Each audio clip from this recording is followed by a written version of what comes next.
हम लोगों ने अभी तक उत्पादक के संतुलन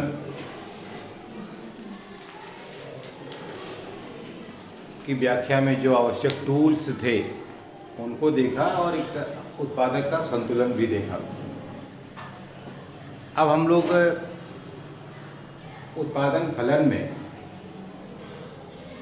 अल्पकालीन उत्पादन फलन और दीर्घकालीन उत्पादन फलन, या जिसको हम परिवर्तनशील अनुपातों का नियम या पैमाने का प्रतिफल कहते हैं, की व्याख्या करने के लिए हमें जिन टूल्स की ज़रूरत है उसका अध्ययन करेंगे। और उसमें सबसे पहला जो इम्पोर्टेंट टूल है जिसकी सहायता से हम बहुत आराम से यह बता सकते हैं कि उत्पादन कब बढ़ता हुआ मिलेगा, कब घटता हुआ मिलेगा और कब स्थिर रहेगा, दोनों दशाओं में जब हम सभी साधनों को परिवर्तनशील मानते हैं और जब केवल कुछ साधनों को स्थिर और कुछ को परिवर्तनशील मानते हैं। इसका मतलब यह है कि हम चाहे रिटर्न्स टू स्केल की बात करें या हम लॉ ऑफ वेरिएबल प्रोपोर्शंस की बात करें, इन बोथ द केसेस कैसे हम इस बात की व्याख्या करेंगे कि उत्पादन का बढ़ता प्रतिफल प्राप्त हो रहा है कि घटता प्रतिफल या स्थिर प्रतिफल, इंक्रीजिंग रिटर्न, कांस्टेंट रिटर्न या डिक्रीजिंग रिटर्न। इसकी व्याख्या करने के लिए सबसे आवश्यक जो टूल है उसे हम विस्तार पथ या इसे हम प्रोसेस रे भी कहते हैं, प्रक्रिया किरण के नाम से भी इसको जाना जाता है। तो आप देखें विस्तार पथ वह रेखा होती है जिसके सहारे समुत्पाद वक्र गति करता है। विस्तार पथ परिवर्तनशील साधनों के मूल बिंदु से प्रारंभ होती है। देखिए, खास तौर से जब ऑब्जेक्टिव सवाल होता है, आपको सिर्फ टिक करना है, तो उस समय एक एक लाइन बड़ी इम्पॉर्टेंट होती है। व्याख्या करने में जब आपको 3 पेज लिखना है तब तो ठीक है कि आप पूरा लिखते चले गए और बीच में कहीं न कहीं सारी बात अपने आप आ जाती है, बहुत आपको प्रयास करने की ज़रूरत नहीं होती है। लेकिन जब सिर्फ एक लाइन में आपको उत्तर को टिक करना होता है तब आपको मूल जो स्टेटमेंट की बात है वह पता होनी चाहिए। तो जब हम एक्सपेंशन पाथ या विस्तार पथ की बात करते हैं तो ऐसे एक्सपेंशन पाथ की जो मुख्य परिभाषा है वो ये है कि जो सक्सेसिव मल्टीपल आइसोक्वांट्स हैं उनके उन बिंदुओं को जहां कैपिटल लेबर रेशियो बराबर होता है को मिलाकर खींची गई रेखा विस्तार पथ कहलाती है। या एक और आसान तरीका है जो यहाँ आपने देखा लिखा हुआ है कि विस्तार पथ वह रेखा होती है जिसके सहारे समुत्पाद वक्र गति करता है, यानी जिस रेखा पर आइसोक्वांट मूव करता है उसको हम विस्तार पथ कहते हैं। और विस्तार पथ जो खींचते हैं वह कह रहा है कि जो परिवर्तनशील साधन है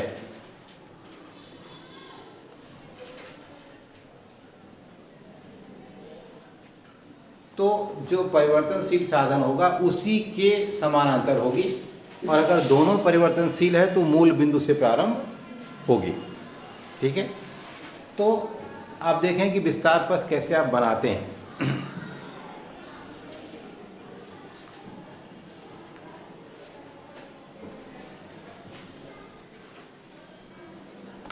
तुम लोगों का देखना ठीक नहीं है भाई।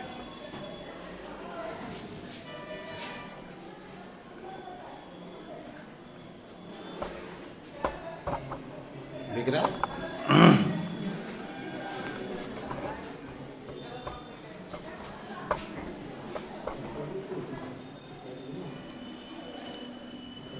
ये देखिए आप,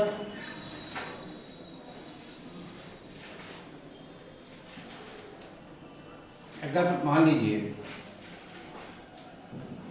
यहाँ कैपिटल दिखाते हैं और यहाँ लेबर दिखाते हैं, ये कैपिटल और ये है लेबर है मान लीजिए, तो यह एक कैपिटल लेबर का रेशियो दिया हुआ है, उस पर उत्पादन हो रहा है। ठीक है, तो यहाँ यह है तुम्हारा इंडिपेंडेंस। अब हमने कैपिटल और लेबर को क्या किया, उसी रेशियो में चेंज कर दिया, फिर उत्पादन बढ़ गया। फिर इसको हम आगे ले जा सकते हैं। तो अगर हम, चूँकि दोनों बदल रहा है, कैपिटल भी बदल रहा है और लेबर भी बदल रहा है, इसलिए इन बिंदुओं को मिलाकर रेखा खींच दी जाए ऐसे, तो इसे हम कहेंगे OR। यह विस्तार पथ है। यह क्रमिक गुणित समुत्पाद वक्रों के, जैसे 100 है, 200 है, 300 है, इस तरह से सक्सेसिव मल्टीपल आइसोक्वांट का मतलब 100, 200, 300, 400 क्रमिक गुणित समुत्पाद वक्रों के उन बिंदुओं को, तो जो कैपिटल लेबर रेशियो यहाँ होगा वही कैपिटल लेबर रेशियो यहाँ भी होगा, और इसके प्रत्येक बिंदु पर जो भी होगा हर जगह कैपिटल लेबर रेशियो क्या होगा, एक जैसा होगा जो भी होगा। ठीक है, तो इसका मतलब यह है कि विस्तार पथ के प्रत्येक बिंदु पर कैपिटल लेबर रेशियो एक समान होता है। लेकिन अगर विस्तार पथ ये है, मान लीजिए OR1 OR2 और यह है OR3, तो आप देखें कि ये जो बहुत सारे पॉइंट आपको मिले हुए हैं, हर पॉइंट पर तो कैपिटल लेबर रेशियो एक बराबर है, लेकिन इस विस्तार पथ पर जो कैपिटल लेबर रेशियो है वह इस पर नहीं होगा और वह इस पर भी नहीं होगा।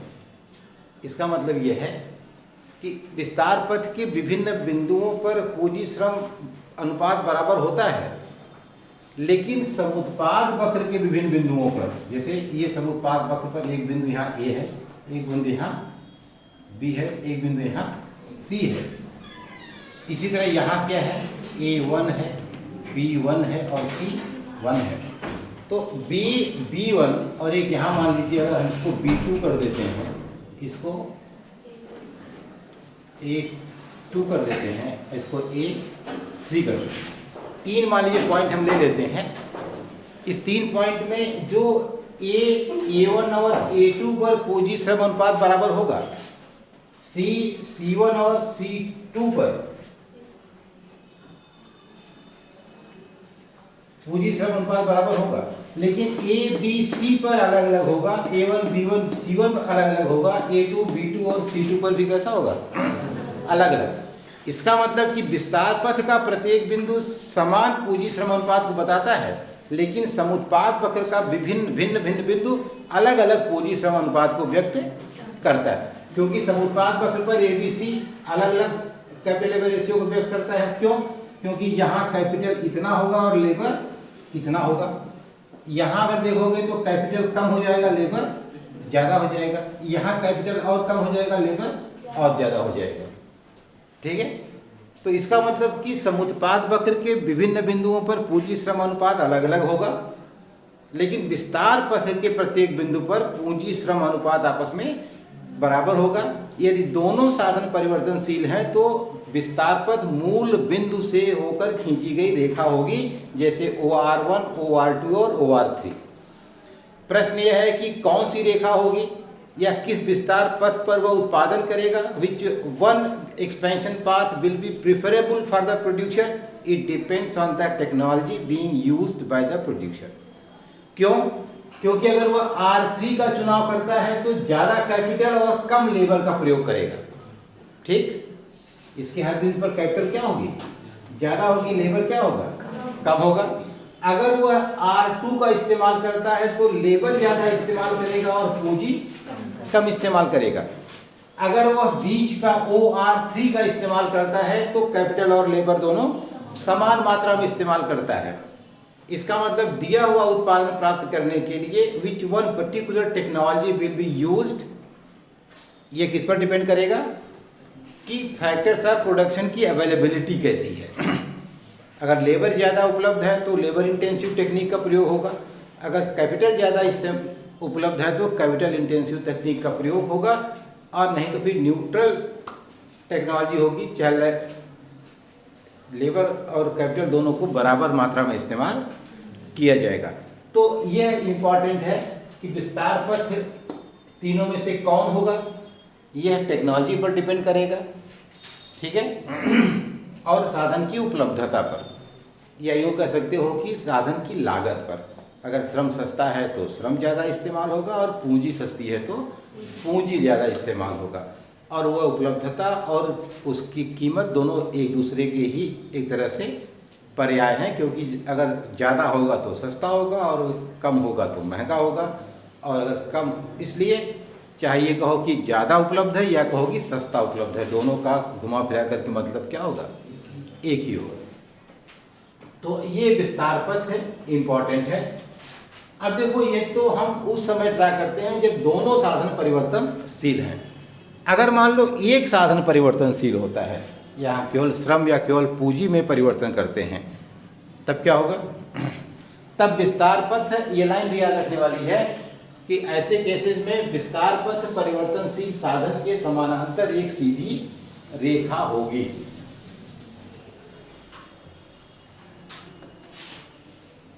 जैसे ये देखो, यहाँ L है, यहाँ K है, और ये मान लो कॉम्बिनेशन L1 और K1 का दिया हुआ है, ठीक है।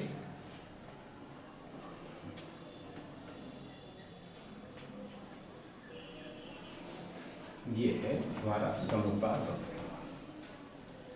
अब कह रहा है कि क्या कर रहे हैं कि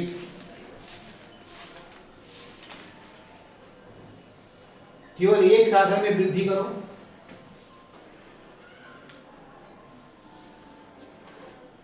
तो L1 जो है वही रहेगा, पूंजी क्या हो जाएगी, बढ़ के K1 से K2 हो जाएगी। अब उत्पादन का बिंदु क्या हो जाएगा, ये हो जाएगा, ठीक है। फिर इसको बढ़ा दो, फिर क्या हो जाएगा, ठीक है। इसका मतलब कि जो तुमको विस्तार पथ मिल रहा है वो कैसा मिल रहा है, जो साधन बदल रहा है उसी के समानांतर एक सीधी रेखा जा रही है। यही काम तुम यहाँ भी कर सकते हो, ऐसे भी ना। तो अगर श्रम बदल रहा है तो फिर विस्तार पथ कैसा हो जाएगा, श्रम के समानांतर हो जाएगा, ठीक है। तो इसलिए हम सीधे से केवल विस्तार पथ ही बनाते हैं, बाकी सब कुछ नहीं बनाते हैं। तो अगर ये है, अगर पूंजी में परिवर्तन हो रहा है तो, और अगर श्रम में परिवर्तन हो रहा है तो ये होगा R1 और R2, यहाँ L2 L3 V2 ठीक है। तो अगर एक साधन परिवर्तनशील है तो विस्तार पथ परिवर्तनशील साधन के समानांतर एक सीधी रेखा होगी। ये सारी लाइन रटने वाली ही है, इसमें कुछ समझने जैसा नहीं है। हाँ, चित्र बना करके तुम देख सकते हो कि एक ही बदल रहा है तो कहाँ जाएगा। जब बनाओगे तो ऐसे मिलेगा कि वो परिवर्तनशील साधन के समानांतर एक सीधी रेखा होगी।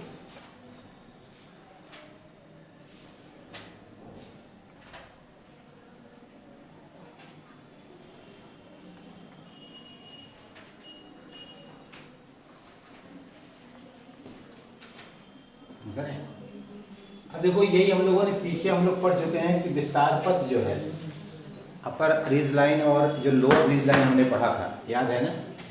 ये वास्तव में जहाँ उत्पादन का विवेकशील क्षेत्र तय होता है, ये है विस्तार पथ R, और ये है, और ये है,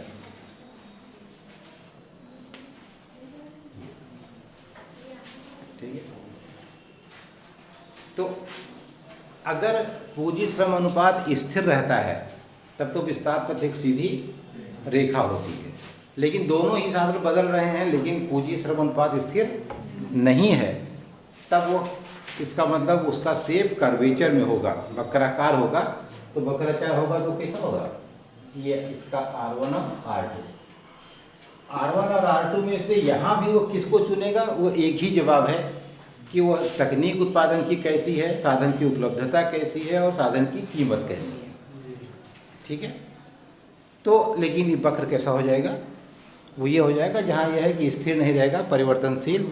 क्योंकि ये निश्चित रूप से जो इसके यहाँ और यहाँ अगर सीधा होता तब तो ठीक था, लेकिन हो सकता है कि अब ये रेशियो आपका एग्जैक्ट वही ना आए अगर वक्राकार है तो, ठीक है। तो इसलिए जो है, यदि उत्पादन फलन समरूप नहीं होता है तो विस्तार पथ वक्राकार होता है। ठीक है, यदि प्रोडक्शन फंक्शन होमोजीनियस नहीं है, यदि उत्पादन फलन समरूप है तो प्रोडक्ट लाइन, जिसको आइसोक्लाइन भी कहते हैं, प्रत्येक बिंदु पर लागत अनुपात स्थिर रहता है, लेकिन दो आइसोक्लाइन पर यह लागत अनुपात भिन्न होता है। यहाँ क्या हो जाएगा, वो लागत अनुपात माने कैपिटल लेबर रेशियो ही, क्यों, क्योंकि कैपिटल की प्राइस और लागत की प्राइस कर दोगे तो लागत अनुपात ही हो जाएगा। ठीक है, तो मिला जुला करके वो ये है। इसके बाद हम लोग इस पर पढ़ते हैं पैमाने का प्रतिफल। पैमाने के प्रतिफल से अभिप्राय उस स्थिति से है जब किसी उत्पादन को प्राप्त करने के लिए उत्पादन के सभी साधनों को परिवर्तित कर दिया जाता है, तो उत्पादन साधनों के अनुपात पे या उससे अधिक या उससे कम बढ़ सकता है। हम लोगों ने पीछे पढ़ा हुआ है। ठीक है, यदि उत्पादन उससे अधिक बढ़ता है तब उसे वर्धमान प्रतिफल, इंक्रीजिंग रिटर्न्स टू स्केल। यदि उत्पादन उसी अनुपात में बढ़ता है तो उसे पैमाने का स्थिर प्रतिफल, कांस्टेंट रिटर्न्स टू स्केल। और यदि उत्पादन उससे कम बढ़ता है तो उसे घटता प्रतिफल कहते हैं, डिक्रीजिंग रिटर्न्स टू स्केल। ये सारी बात हम लोग पहले से पढ़ चुके हैं। यहाँ हमको सिर्फ ये देखना है कि कैसे हम यह परिवर्तन दिखाएंगे। जैसे पैमाने का स्थिर प्रतिफल, पैमाने का अगर स्थिर प्रतिफल होता है तो हम जिस साधनों को जिस अनुपात में बढ़ाते हैं उत्पादन उसी अनुपात में बढ़ जाता है। अब इसका सीधा सा एक लाइन का उत्तर है कि in case of constant returns to scale, distance in between successive multiple isoquants will remain constant. क्रमिक गुणित समुत्पाद वक्रों के बीच की दूरी स्थिर रहती है। क्या होगा, अब देखो क्या है, ये तुम्हारा विस्तार पथ है, समरूप है, दोनों बदल रहा है, इसलिए सीधी प्रोडक्ट रे हम ऐसे खींच देते हैं जो मूल बिंदु से होकर जाती है। अब इसके प्रत्येक बिंदु पर समुत्पाद वक्र हैं, उन्हें को मिलाकर खींचा गया है। तो कह रहा है कि अब सक्सेसिव मल्टीपल आइसोक्वांस, अगर एक यहाँ पर है IQ1 और दूसरा यहाँ पर है IQ2, तो तीसरा भी कहाँ होगा, यहाँ होगा IQ3। तो सक्सेसिव मल्टीपल आइसोक्वांस के बीच की दूरी, ये दूरी, ठीक है, ये देख रहे हो ना, ये दूरी हर जगह कैसी होगी, A, B और C सब पर कांस्टेंट होगी। ठीक है, तो इसका मतलब क्या है, साधन का अनुपात जैसा आप बढ़ाएंगे उत्पादन भी उस अनुपात में क्या होगा, बढ़ जाएगा। तो यह L1, L2 और L3, K1, K2 और K3। तो स्थिर जब पैमाने का प्रतिफल होगा तो क्रमिक गुणित समुत्पाद वक्रों के बीच की दूरी स्थिर रहती है। ठीक है, ये हो गया आपका पैमाने का स्थिर प्रतिफल। यदि दिया हुआ विस्तार पथ, उत्पाद रेखा या आइसोक्लाइन या इसी को प्रक्रिया किरण भी कहते हैं, पर बने क्रमिक गुणित समुत्पाद वक्रों के बीच की दूरी बराबर होती है तो उसे पैमाने का स्थिर प्रतिफल कहते हैं। इसे ऊपरी चित्र द्वारा स्पष्ट किया गया है। अब देखो प्रश्न यह है कि क्या हमेशा पैमाने का स्थिर प्रतिफल प्राप्त होगा कि जब चाहे साधन को दुगना करो उत्पादन दुगना हो जाए ना? तो कहा जाता है कि पैमाने का स्थिर प्रतिफल हमेशा प्राप्त न होने का कारण है मुख्य रूप से सीमितता और अविभाज्यता। सीमितता और अविभाज्यता दो ऐसे गुण हैं जिनकी वजह से ऐसा नहीं हो सकता कि तुम जब भी साधन को दुगना करो उत्पादन क्या हो जाए, दुगना हो जाए। सीमितता की वजह से पहली बात तो यह है कि कंटिन्यूअसली या हमेशा के लिए ये संभव नहीं है कि आप साधन को दुगना कर सकें, क्योंकि साधन उतना होना भी चाहिए। दूसरी बात जो उसकी अविभाज्यता है, बहुत सारी दशाओं में ऐसा होता है कि इंडिविजिबिलिटी की वजह से बहुत सारे साधनों का इस्तेमाल आप जरूरत न होने पर भी पूरा का पूरा करते हैं।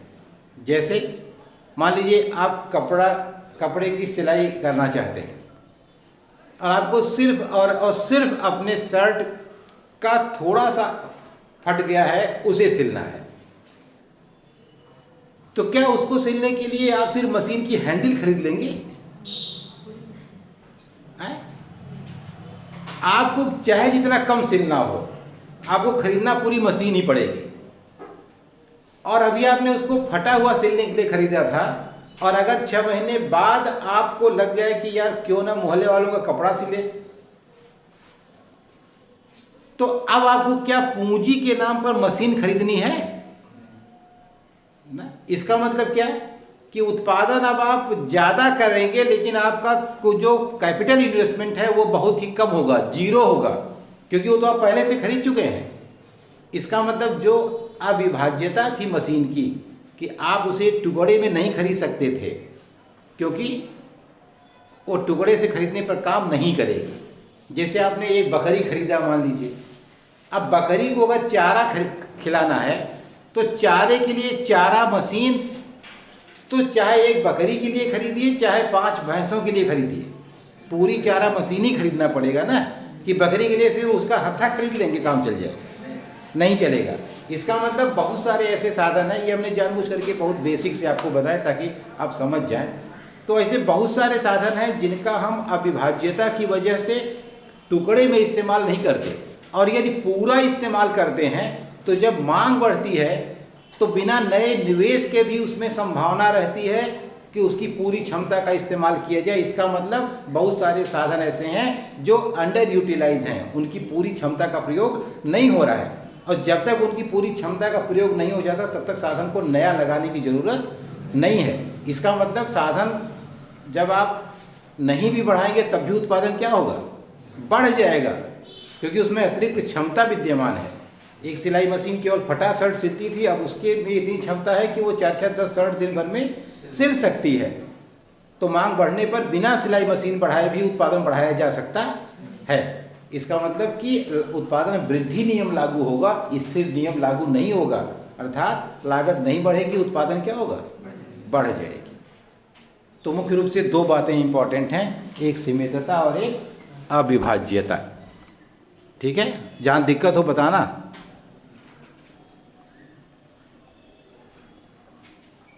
देखो सीमितता लिखा है, साधन पूर्ति में सीमितता होती है, इसलिए इनको संभव है कि पैमाने का स्थिर प्रतिफल प्राप्त न हो।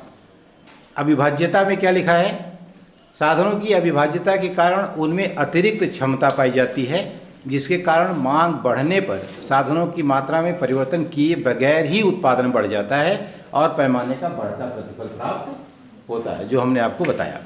परंतु अर्थशास्त्रियों का ये कहना है कि यदि उपर्युक्त बातें संभव भी हों तब भी पैमाने का स्थिर प्रतिफल प्राप्त नहीं होगा, क्योंकि उत्पादन बड़े पैमाने पर करने से श्रम विभाजन और विशिष्टीकरण, एडम स्मिथ के शब्दों में, कारण पैमाने का बढ़ता प्रतिफल प्राप्त होता है। उन्नत तकनीक का प्रयोग संभव हो जाता है, जिससे प्रति इकाई उत्पादन लागत घट जाती है और पैमाने का बढ़ता प्रतिफल प्राप्त होता है। साधनों को दुगना करना और 2 फैक्ट्रियों का पास होना दोनों अलग अलग बातें हैं, क्योंकि दोनों फैक्ट्रियों की समस्याएं अलग अलग होती हैं। अब देखो, एक तरह से पैमाने के स्थिर प्रतिफल की आलोचना में ये बात कही गई, यह पैमाने का स्थिर प्रतिफल पाया नहीं जा सकता। क्यों? पहला कारण सीमितता थी और दूसरा अविभाज्यता। कहते हैं कि अगर मान लो हम इन दोनों को स्वीकार भी कर लें कि साधन असीमित हैं और पूर्णतया विभाज्य हैं, तब भी पैमाने का स्थिर प्रतिफल प्राप्त नहीं होगा। क्यों?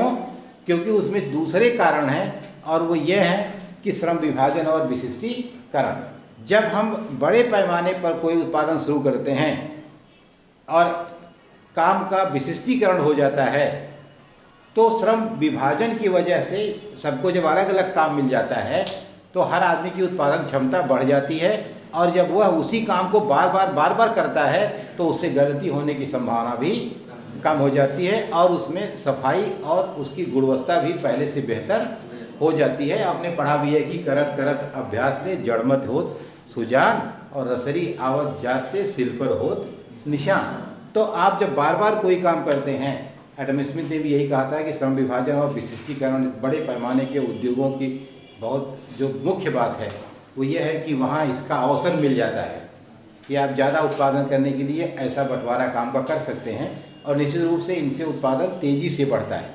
आपने एक बार देखा भी था उदाहरण कि बढ़ता प्रतिफल मिलने का कारण यह है कि यही श्रम विभाजन और विशिष्टीकरण।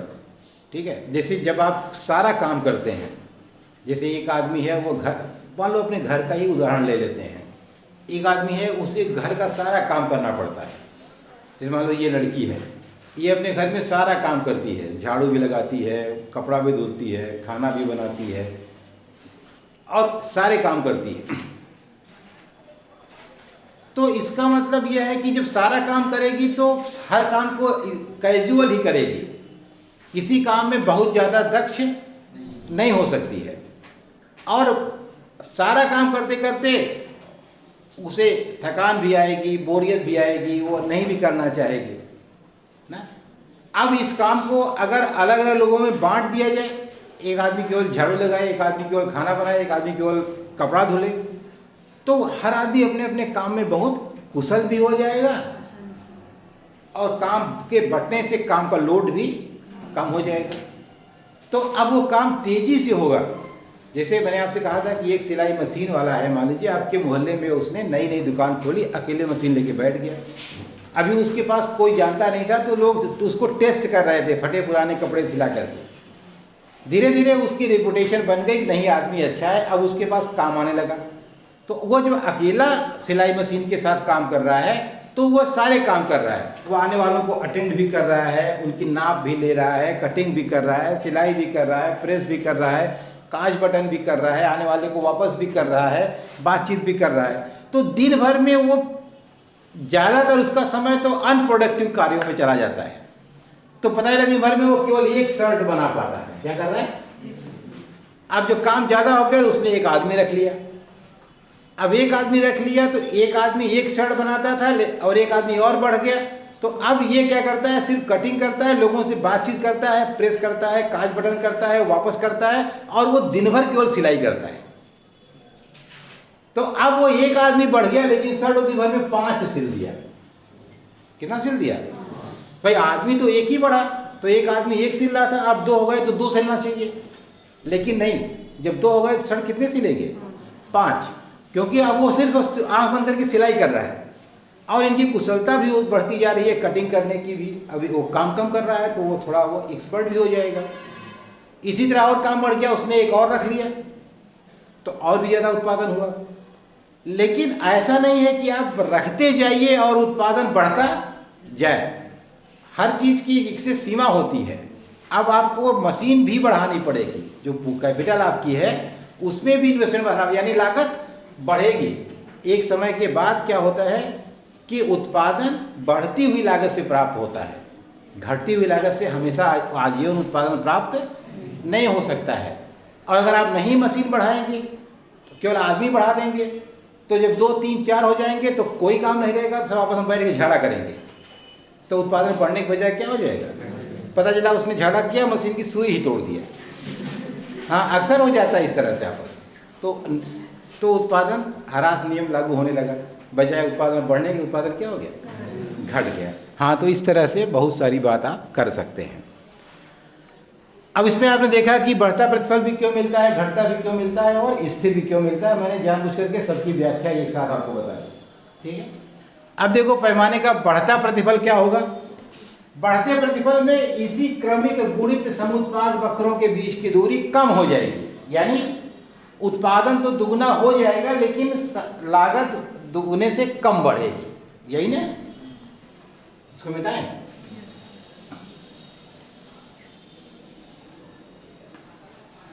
आ रहा है कि नहीं? हाँ, ये देखो, ये तुम्हारा प्रोसेस रे है। अब कह रहा है कि ये उत्पादन 100 इकाई का है, इतना L1 लेबर और K1 कैपिटल। अब क्या है, उत्पादन क्या हो गया? 200 हो गया, लेकिन लागत कितनी बढ़ी? देखो ना, पूंजी भी पहले से कम बढ़ी और लागत भी पहले से क्या हुआ? कम बढ़ा, लेकिन उत्पादन क्या हो गया? 200। अब यहाँ कितना हो गया? 300।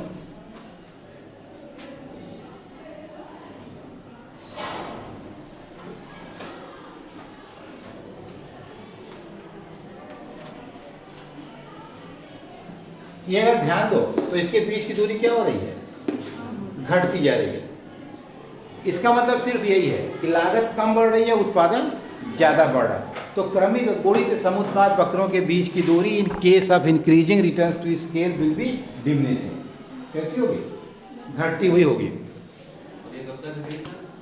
अभी आपको बताया तो जब तक उसकी अतिरिक्त क्षमता रहेगी तब तक घटेगी। ऐसा नहीं कि आप अंतकाल तक इसको करते चले जाए, फिर उसके बाद उत्पत्ति ह्रास नियम लागू होने लगेगा। ठीक है, तो सब सिलाई मशीन की सुई तोड़ देगा उसके बाद। ठीक है, पैमाने के बढ़ते प्रतिफल से अभिप्राय यह है कि साधनों को दुगुना करने पर उत्पादन दुगने से अधिक बढ़ता है। पैमाने के बढ़ते प्रतिफल को स्पष्ट करते हुए मार्शल ने प्रिंसिपल्स ऑफ इकोनॉमिक्स तथा जॉन रॉबिन्सन ने इम्परफेक्ट कंपटीशन में पैमाने के बढ़ते प्रतिफल को स्पष्ट किया और औद्योगिकरण का जनक एडम स्मिथ को माना जाता है। ये इंपॉर्टेंट लाइन है, एक नंबर के सवाल में पूछ लिया जाता है कि औद्योगिकरण का जनक कौन है।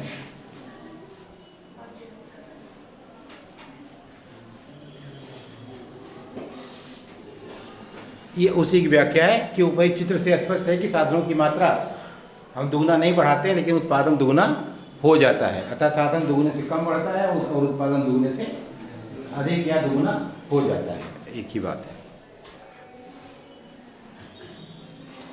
अब पैमाने के बढ़ते प्रतिफल का कारण क्या है, जो आपने अभी पूछा। चैम्बरलिन ने पैमाने के बढ़ते प्रतिफल के दो कारण बताए। बड़े पैमाने पर उत्पादन,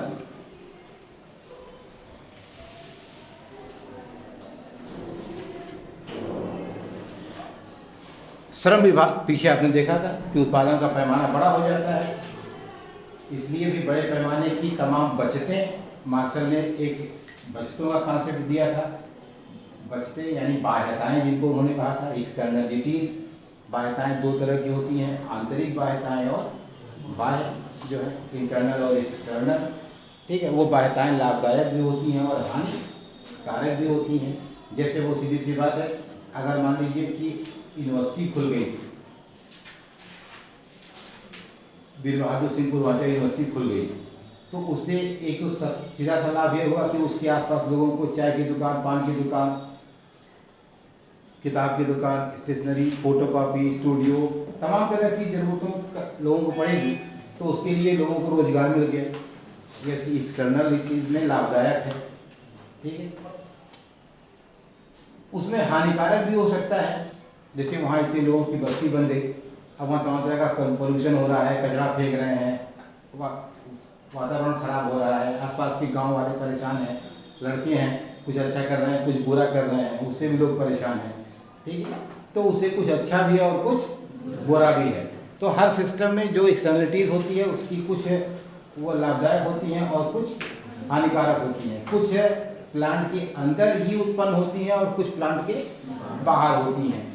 ठीक है, जैसे आप भट्टे, ईंट भट्टे का कहीं मान लीजिए भट्टा आपने खोल दिया, तो ठीक है, वहाँ उत्पादन शुरू हो गया, कुछ लोगों को रोजगार मिल गया, लेकिन उसका धुआं आसपास के बाग जितने भी सब कैसे हो गए, समाप्त हो गए, सब खराब हो गए। तो ये क्या है, तो कभी भी जो हमारा डेवलपमेंट है, जिसको हम आर्थिक विकास कहते हैं, आर्थिक विकास की अपनी एक लागत है। जैसे औद्योगिकरण और शहरीकरण, शहरीकरण औद्योगिकरण अच्छा है, आर्थिक विकास को बढ़ावा देता है, लेकिन इसी ने प्राकृतिक असंतुलन भी तो उत्पन्न कर दिया है इतने बड़े पैमाने पर। आज देखिए, अभी तुरंत ही उत्तराखंड में आपने देखा कि बड़ा सा ग्लेशियर पिघल गया, इतने लोग, सारे लोग मारे गए।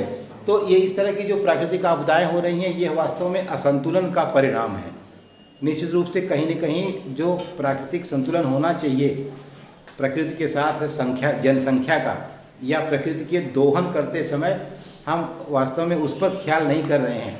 कोई भी प्रोजेक्ट जब बनाते हैं तो हमको ये ध्यान रखना चाहिए कि वह प्रोजेक्ट मानवता के भौतिक सुख सुविधाओं में विस्तार चाहे जितना करे, लेकिन मानव जीवन के लिए खतरा कभी भी नहीं बनना चाहिए।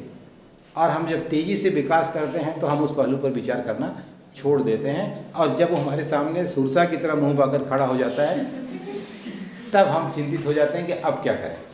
वास्तव में जिस दिन प्रोजेक्ट हम बनाते हैं उस दिन इसीलिए जो आर्थिक इकोनॉमिक पॉलिसीज़ का जो फार्मूलेशन की प्रक्रिया है उसमें है कि जब पहले उद्देश्य तय करिए कि हमको उद्देश्य क्या इस नीति से प्राप्त करना है, तो वहीं यह देखिए कि जो इसके लिए नीति हम बनाने जा रहे हैं वह नीति दूरगामी सब अवधि में ऐसा तो नहीं कि समाज के लिए, देश के लिए, अर्थव्यवस्था के लिए, प्रकृति के लिए हानिकारक हो जाएगी। कम से कम व्यक्ति अपने लिए कोई योजना भले 10-5 साल की बना ले, लेकिन देश तो अमर अजर है ना। तो देश के लिए जब कोई योजना बनती है तो उसकी अवधि 100, 200, 300 साल होनी चाहिए। उसकी अवधि 10-5 साल नहीं होनी चाहिए, क्योंकि 10-20 साल तक कुछ नहीं हुआ, लेकिन 100 साल बाद अगर हो गया तो ये तो और बड़ा अपराध है कि गलती हम करके जाएं और भुगते हमारी पीढ़ियाँ। अगर देखा जाए तो ये और भी गलत बात हो गई ना, कि हमने अपने सुख के लिए कुछ किया, हमने तो उपभोग किया क्योंकि हमारे समय में कुछ हुआ ही नहीं, और वो बच्चे भुगते जिन्होंने कुछ गलती ही नहीं की। तो हमेशा आप कोई भी काम करते हैं तो ये पहली प्राथमिकता होनी चाहिए, इस पर आपको फोकस भी करना चाहिए कि आपकी वजह से कोई दूसरा इस गलती का शिकार न होने पाए। ठीक है। इसके और श्रम विभाजन और विशिष्टीकरण आपने पीछे पढ़ा ही कि उसकी वजह से है। और क्या है ये? और सबसे बड़ी बात यह है कि जब हम बहुत बड़े पैमाने पर उत्पादन करते हैं तो हम बहुत अच्छी तकनीक और बड़ी तकनीक का भी इस्तेमाल करने में सक्षम हो जाते हैं। छोटा उत्पादन होता है तो हम बड़ी टेक्नोलॉजी का इस्तेमाल नहीं कर पाते हैं, और जब टेक्नोलॉजी बड़ी होती है तो जाहिर सी बात है कि उससे उत्पादन भी ज़्यादा होता है, बहुत तरह की बचतें भी प्राप्त होती हैं, और उससे पुनर्विनियोग की तमाम संभावनाएं भी उत्पन्न होती हैं। वास्तव में जब टेक्नोलॉजी का यूज़ होता है तो ये भी कहा जाता है कि टेक्नोलॉजी लेबर को वो रिप्लेस कर देती है तो बेरोजगारी फैलती है। इस बात में दम है निश्चित रूप से, लेकिन अगर टेक्नोलॉजी को सोच समझ करके लागू किया गया तो टेक्नोलॉजी इतने बड़े पैमाने पर उत्पादन करके सस्ती वस्तु बाजार में उपलब्ध करा करके इतनी बड़े पैमाने पर मांग उत्पन्न कर देती है कि उस मांग की वजह से जो लोग बेरोजगार हुए हैं उन्हें आसानी से रोजगार मिल जाता है। इसका मतलब, लेकिन शर्त हमेशा इकोनॉमिक्स में वही रहती है कि अन्य बातें समान रहें। इसलिए जब हम कुछ कहते हैं तो बहुत प्रसन्न होने की ज़रूरत नहीं है, क्योंकि अन्य बातें समान नहीं रहती। ठीक है। हाँ,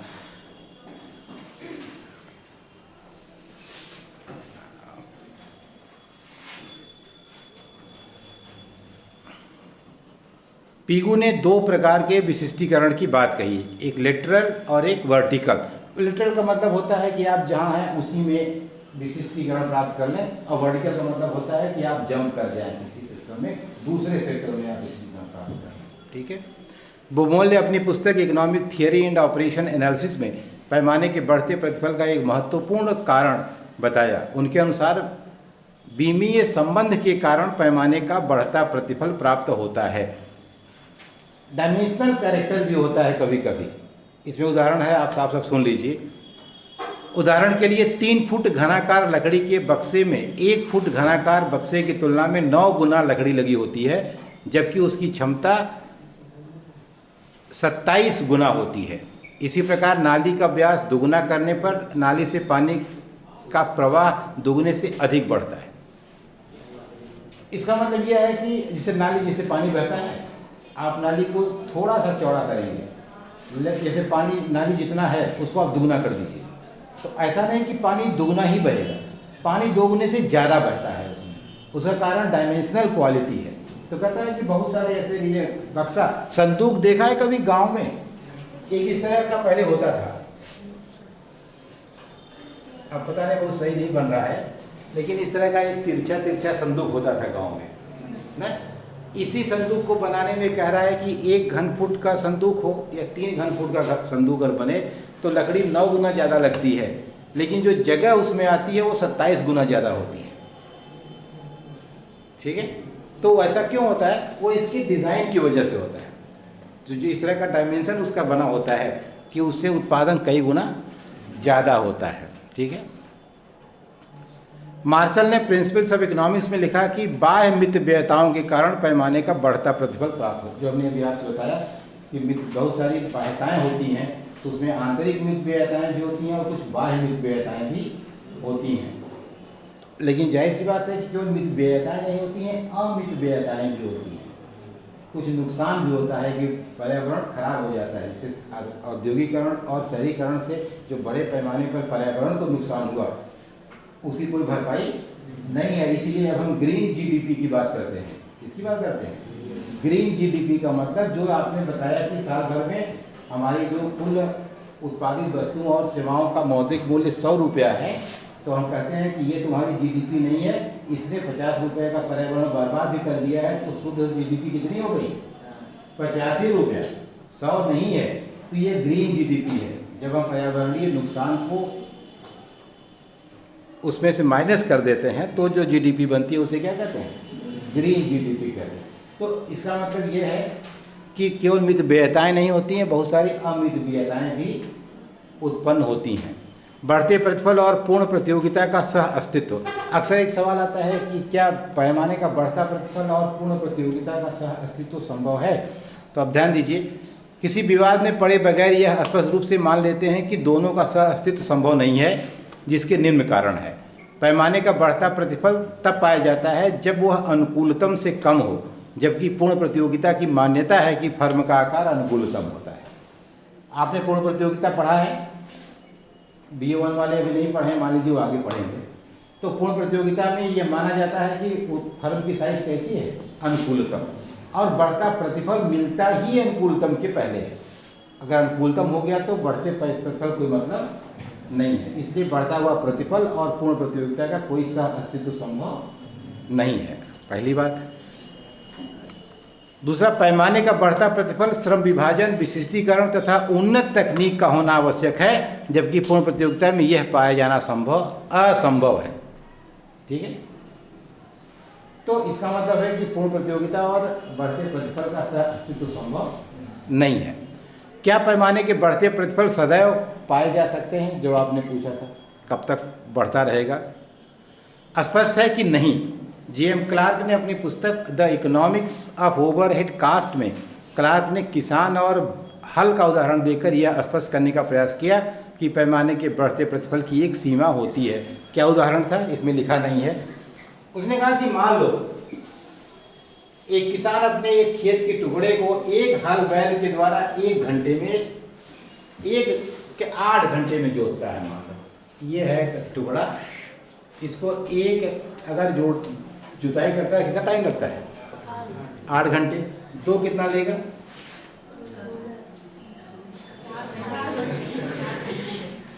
2 कितना लेगा? 4 घंटे। 3 कितना लेगा? अच्छा बताओ, 15 कितना लेगा?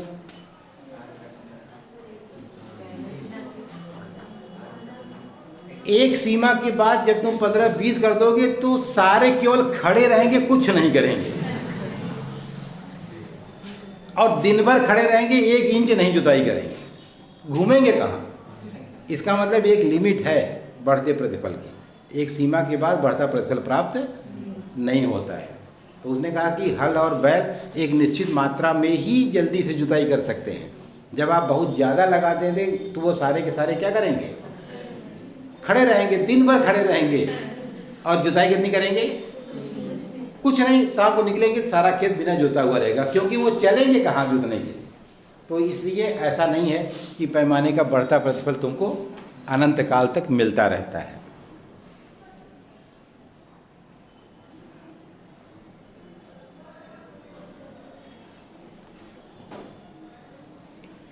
इसके बाद पैमाने का घटता प्रतिफल।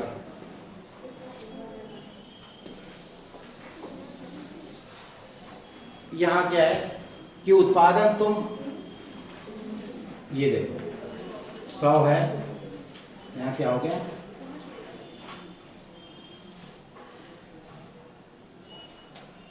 200।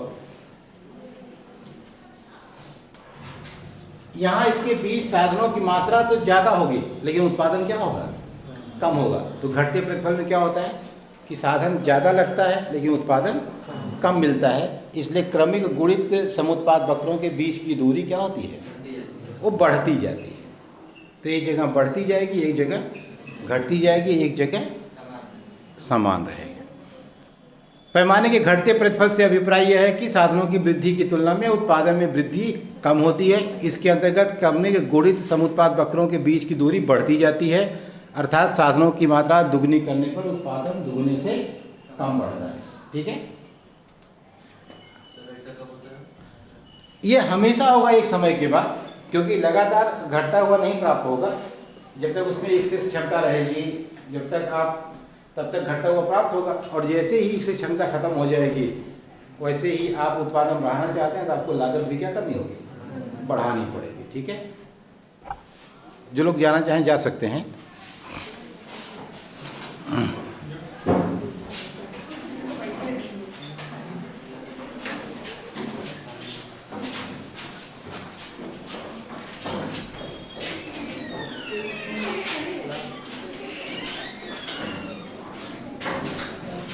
देखो, पैमाने के घटते प्रतिफल का कारण क्या है। पैमाने के घटते प्रतिफल के कारणों के संबंध में अर्थशास्त्री एक मत नहीं है।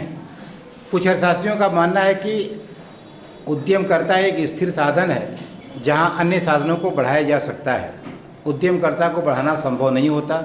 इस अवधारणा के अनुसार पैमाने घटता प्रतिफल परिवर्तनशील अनुपातों के नियम की एक अवस्था है, परंतु बहुत से अर्थशास्त्री इस नियम को एक अवस्था नहीं मानते। उनके अनुसार घटते प्रतिफल का कारण बड़े पैमाने के उत्पादन में प्रबंध समन्वय तथा निर्णय संबंधी कठिनाइयों का उत्पन्न हो जाना है। अब देखो, इसमें एक घटते प्रतिफल का सबसे बड़ा कारण जो माना जाता है वो ये है कि सब कुछ तुम बदल दो, लेकिन उद्यमी तो नहीं बदलोगे ना, जो उसका इंटरप्रेन्योर है, क्योंकि जैसे ही उद्यमी बदलेगा वैसे ही तो कंपनी हो जाएगी।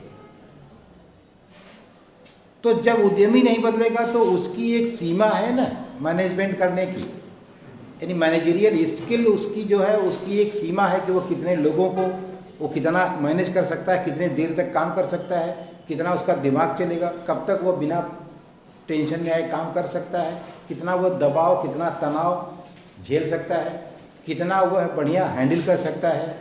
बहुत तरह की, किसी संगठन में बहुत तरह की समस्याएं होती हैं ना भाई। श्रम संघों से संबंधित समस्याएं हैं, रॉ मटेरियल से संबंधित हैं, प्रशासन से संबंधित हैं, सेल से संबंधित हैं, डिस्ट्रीब्यूशन से संबंधित हैं, लॉजिस्टिक से संबंधित हैं, आफ्टर सेल सर्विस है। तो हर तरह का प्रेशर तो मुख्य रूप से अल्टीमेटली उसी एक व्यक्ति पर जाता है ना, जो उसका उद्यमी होता है।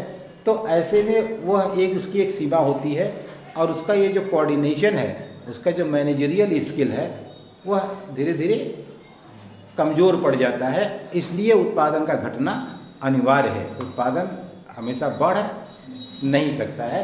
तो उसने कहा कि जो प्रबंधकीय क्षमता है वह असीमित नहीं होती है, इसलिए एक समय के बाद उत्पादन का घटना आवश्यक हो जाता है।